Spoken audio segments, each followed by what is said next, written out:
Because women in science have the power to change the world, discover Women in Science, presented by the L'Oreal Foundation.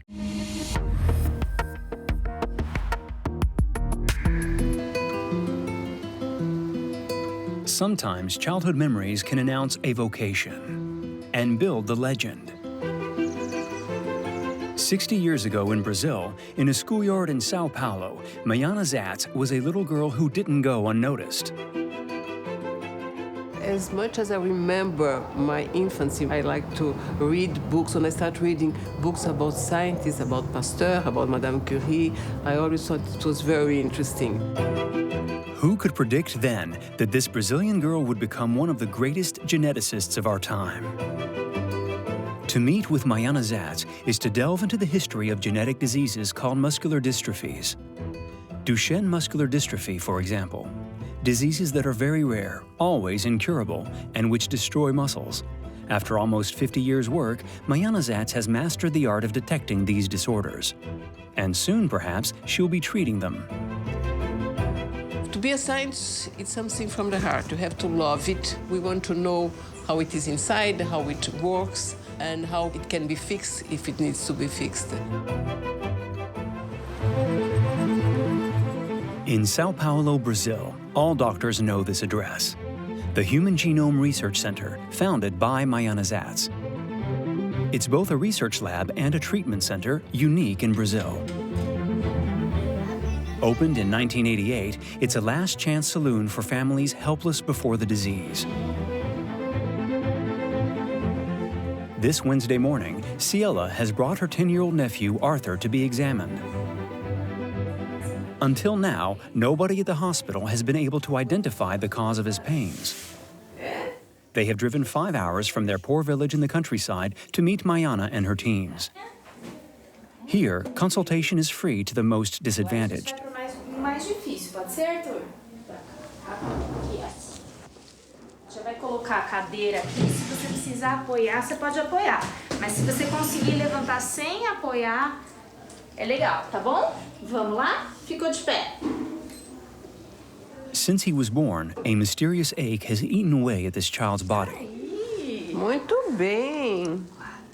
Não é falta de correr atrás, já desde quando ele tem 5 anos que você corre atrás de médico.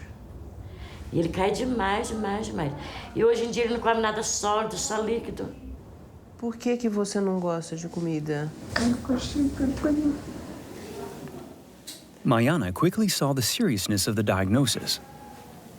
It could be Duchenne muscular dystrophy, but it could be another form of muscular dystrophy because it has other features that are not typical of Duchenne. Duchenne muscular dystrophy is a very rare genetic disorder that causes the muscles to gradually waste away. Worldwide, the syndrome affects one boy in every 3,500. For the first time, Arthur's problems seem to have been identified. Eu tenho que fazer, agradecer a Deus e a todos eles aqui que estão prestando ajuda para ele, tadinho. Né? Ai, fica triste. Fica não, mamãe. Não fica bom. A gente, a gente saudades. Então, mas vamos ajudar ele. Eu jamais queria ver ele assim. Não saiu de mim, mas como se fosse. When you see the family, the real story, it's completely different from just having a sample in the lab. Immediately you have a link, an emotional link, and I think it makes research much more important. Meetings with patients have profoundly marked Mayana Zatz. To date, she and her team of 13 researchers, among the best in the country, have assisted close to 16,000 families affected by genetic diseases. A record number worldwide. This success was born of anger. In the 1970s, when she returned from studying molecular biology in the United States, Mayana discovered, in the poor neighborhoods of Brazil, the desperate plight of children affected by muscular dystrophy.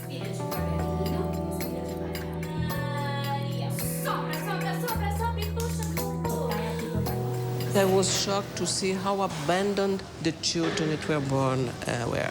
Children that didn't have any wheelchair, children that could not leave their home because they didn't have any access to physiotherapy, to school, to anything. So I decided I had to do more for these children, and that's how I started the Muscular Dystrophy Association. Her association provides wheelchairs and even assistance dogs. Thanks to this support, life expectancy for these patients in Brazil now reaches 35, which is twice the age they reached 20 years ago. But Mayana does not intend to stop there. She's determined to find a cure for these diseases. That has been at the heart of her research for 40 years, and each time it all begins with a DNA extract. The fact that these labs are a reference worldwide is due to this major scientific resource. Hundreds of thousands of samples gathered over almost 40 years.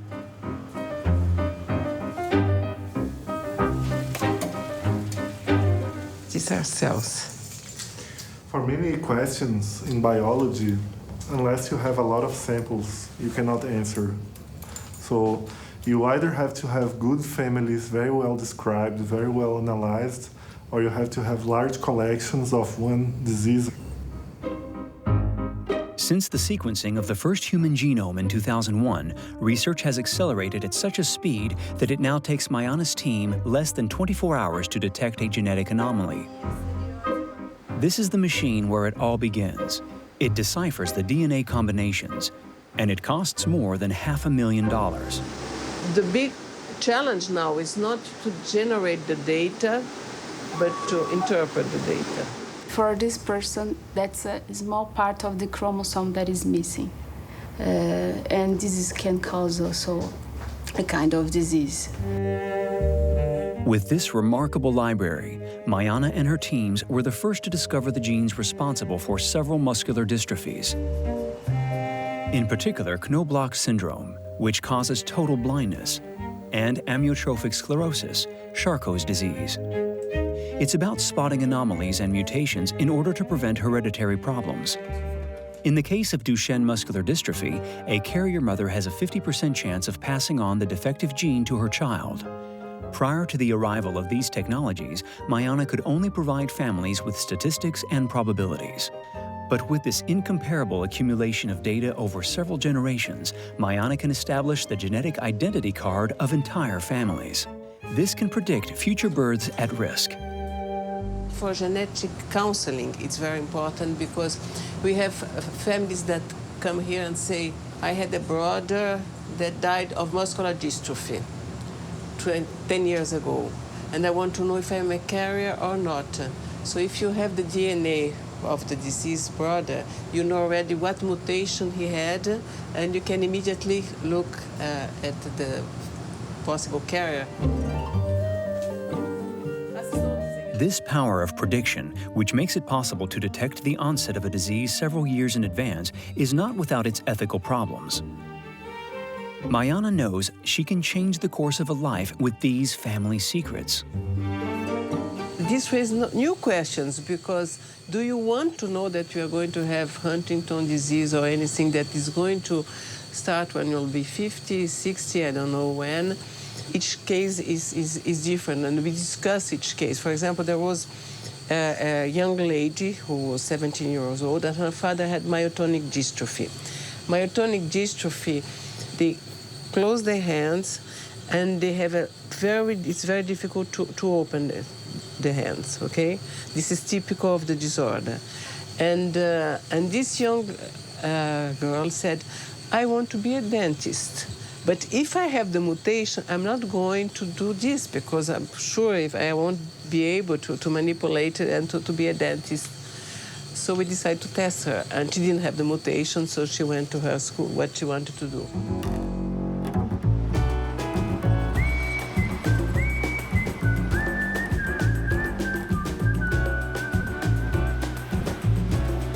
Now, 70 years old, nothing seems to stop the researcher. An incredible destiny for this native of Tel Aviv in Israel who came to Brazil with her parents at the age of 7 and who has since conquered her adopted country. Even to the point of having the law on genetics modified in the Senate. That was March 2, 2005. Back then, Mayana wanted to convince elected officials to accept experiments on stem cells hitherto prohibited under pressure from religious groups which in Brazil are all-powerful. She could count on the support of patients' families. I have a young one called Monique, who is 3 years old. And Monique told me yesterday, Mommy, why don't you make a hole in my back and put a battery so I could walk like my dolls?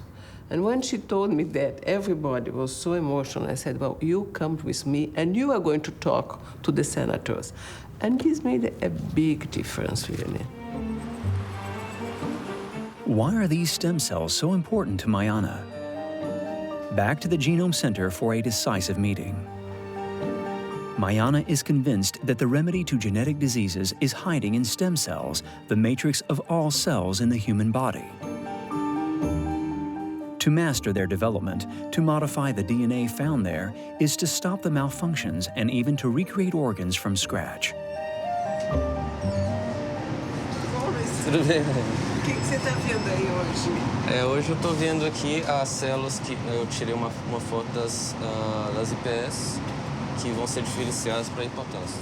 We can use the cells to make 4 specific cell types from liver, and then we are going to use them in a combination, and then we are going to make a new liver. So the genetic medicine is not a dream, just the future now. Oh yes, I think each time it's more the present than the future. but certainly it will be a revolution, I think, in the treatment of genetic disorders. A revolution that Mayana believes could well happen within 30 years. When we left, she told us she felt she had not done enough for science and the families of the sick. She is definitely the only one to feel that way.